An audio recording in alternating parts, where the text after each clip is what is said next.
طبعا ئەمە هەنارە لە منتیقەی دۆڵی ئاکوان پەروەردەکرایە. دۆڵی ئاکوان دۆڵێکی زۆر پڕپیت و بەرەکەتە، دۆڵێکە هەموو میوەکان زۆر بەباشی و بەسەرکەوتووی تێیدا ئەڕویندرێن و فەلحەکانیشمان استفادەی زۆر باشی لێکردێ. ئێستا سیرکەن ئەو هەنارە چەند گەورەیە، ئەوە تقریبان چیلۆوەک دێتەوە زیاتر یا کەمتر. هەناری وامان هەیە تا چیلۆ نیوێک دێتەوە. وەش لە ئەنجامی ئێوەیە خاککە و جۆرەکەی باشە بە یەکەوە. ئەگەر خاک باش بوو، کەشواکە باش بوو، جۆرەکەشی باش بوو، سنفەکە تو ئەتوانی بە باشترین شێوە باغدا بنێی. لەبەرەوەی هەموو شتەکان لە زڕعەتا پێکەوەنە، کەش و هەوا و خزمەت و جۆرەکە بێکەوە و هەم بە بازارکردنیش. طبعا ئەو باخچەند لە کاک تەحسینی گرتیە لۆ ئەوەی هەنارەی ساغ بکەینەوە. بەیانیان دێنە ئێرانە ڕۆژێ مەسەلەن 20 کارتۆن 30 کارتۆنە چیلێ ئەەکەینەوە ئەبەینە بازاری لۆ فرۆشتنێ. هەنارەکەشی سێنەوە هەناری هەیە کاک تاسین، ئەوەی کە لێن کڕیا ترشە شیرنە مێخۆشە. هەنارە مێخۆشەکە بازاری لە هەمووی خۆشتر لە فرۆشتنێ. ئەوەی کە مەسەلەن لۆ خواردنێ بەڕاستی زیاتر خەڵک داوای هەناری مێخۆشەکە.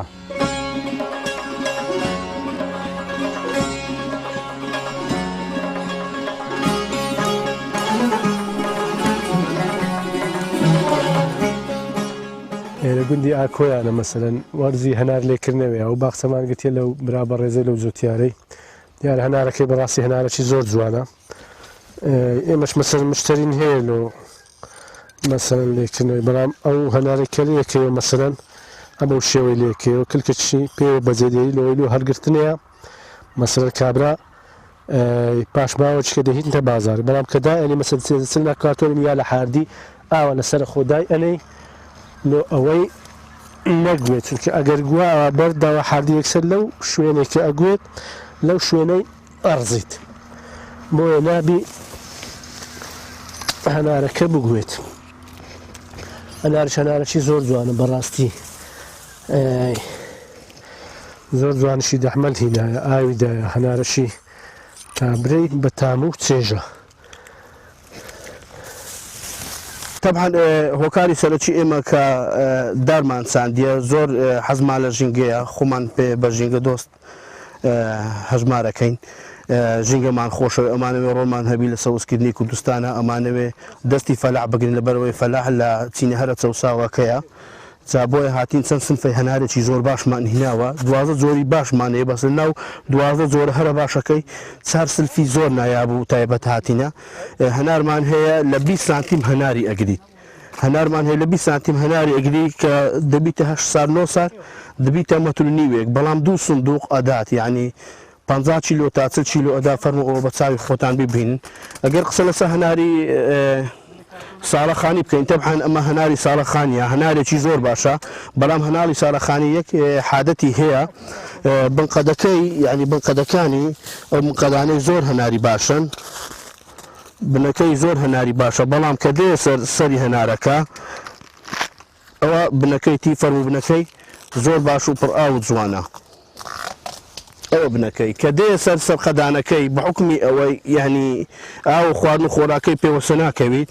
هەناری ساڵەخانی گرغ دەردێت، یعنی تەب دەردێ، هەنارێکی وشک دەردێ، هەناری سەرقەدان. ئێمە هەنارێکمان هینە سەرقەدەکانی تقریبا نزیکە نیو کیلۆ بەرەو سەرێ لێ دێن و هەنارێکی زۆر تەڕ و پڕئاو خۆشە. ئەم هەناریان ئەو سیفەتەی هەیە زووش ئەقەرشێ، کە سەرمالێ دەهات ئەقەرشێ و لە ناوەچێت.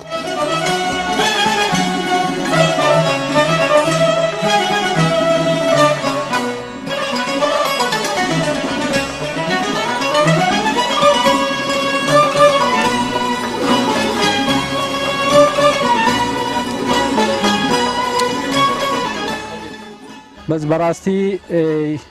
نیگەرانی لە بازاری لەبەر ئەوەی هەنارەکە پارەی ناکا بۆ شێوەی هەم ئێستا ئەمە لێن گرتی لەوانە لێ زەرمەدونان کاک تاسینیش کە دایتێمە بەڕاستی وەک پێویست ئەویش زەرمەند بووە یعنی قازانجە چیوەی لێ نەکردێ فەقیری لەبەرەوەی ئاوی دایە و مەسەلەن بەخێوی کردێ لە بەهارێ تا ئێستا بە پارە چیوەی نەفرۆشتێ کە بنێن بەڕاستی دری پێخۆشبی لۆمەش ئێستا بەڕاستی کە لێنگرتی ئەو وەختی کە ئەمە لێنگرت وەزیری کشت و کاڵ داوای کرد کە هەناری خارجی مەمنوع بکرێ گوتن لەوانە بازاری هەناری خۆشبی ئەوسار بەڵام بەداخەوە ئێستا کە ئەبینین لە علوەکان لە هەولێرێ لە سۆران لە علوەی سلێمانی لە هەموو علوەکان هەناری ئوردنی هەیە تورکی هەیە بازاری هەناری مەی تێکدایە ڕاستی هەنارەکە بەو شێوەی پارە ناکە هەموو کاتێک هەنار خۆشە بەڕاستی بەڵام لە وەرزی پاییز و وەرزی زستانە هەنار زیاتر ئەخورێت چەند ئێستا بازارەکەشی باش نییە لەبەرەوەی شایستە ئەو هەنارە جوانە مەسەن ئەو پەڕی بکاتن 400 دینار هەتا 500 دیناریە لۆمە هەویژ کە بەتەن کابرا ئەکڕی ئەوەندەیە هەنار سێ جۆر تامی هەیە لای ئێمە هەندێک زۆری دیکەی تازە دەگمەن هەیە ئێستا خەریکین وردە دەیدەینە بازار یعنی تامی ڕێحانی لێ دێ تامی نعنەعی لێ دێ بە زۆر دەگمەنە کمە تازە یەک بندوو بنمان هەیە هێشتا لەی لە تاقیکردنەوە کە دەرنەچوە بزانین سەرکەوتوو ئەبییان سەرکەوتو نایە بەڵام بەگشتی سێ تامی هەیە شیرنی هەیە ترشی هەیە مێخۆشی هەیە لێرە هەناری ئێمە هەموو هەناری مزرە هەناری مێخۆشە ئەو هەنارەیە کە دنچی سۆر و ڕەشە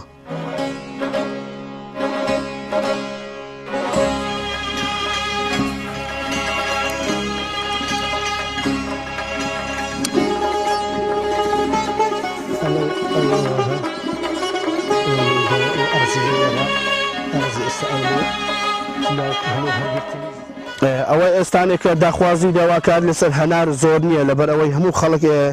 لە کوردستانە زۆربەی خەڵک لە ناو حەوشەکەی خۆیان لە ناو باغەکەی خۆی هەناری هەیە هەنارەکانی خۆیان خلاص ئەەکەن ئینزادێن دەست بەکڕینەکەن زابۆیە لێرە ینی ئەوەی هەنار دەکڕێ هەنارەکەی خۆی خەزن ئەکات تا 2 مانگ 3 مانجی تر لە مانجی یەکە دەیخاتەوە بازار ئێستا چیلۆی بە 250 تا 300 دینار ینی هیچ پارەیەک ناکات لەبەر ئەوەی حکوومەت پلانی نییە بەرنامەی نییە ینی مخابن لە مقابلێکی تەلەڤیزیۆنی دیتم بەڕێز وەزیری کشت و کار چۆ لە علوە قسەی ئەکردن لە گومەری قسەی ئەکرد ئێگۆ مخابن کۆمەڵک بازرگان هەن لە سەروی حکوومەتەوە یان ینی مخابن کە وەزیر بیت و وەزیری کشت و کار بیت و کچی پیاوێکی فەلاحیش بێت بەو شێوەیە قسە بکە ینی بەڕاستی ئێمەی نیگەران کرد ینی هیچ ئومێدێک نابین لە حکوومەت هەرێمی کوردستان کە دامی فەلاح بکە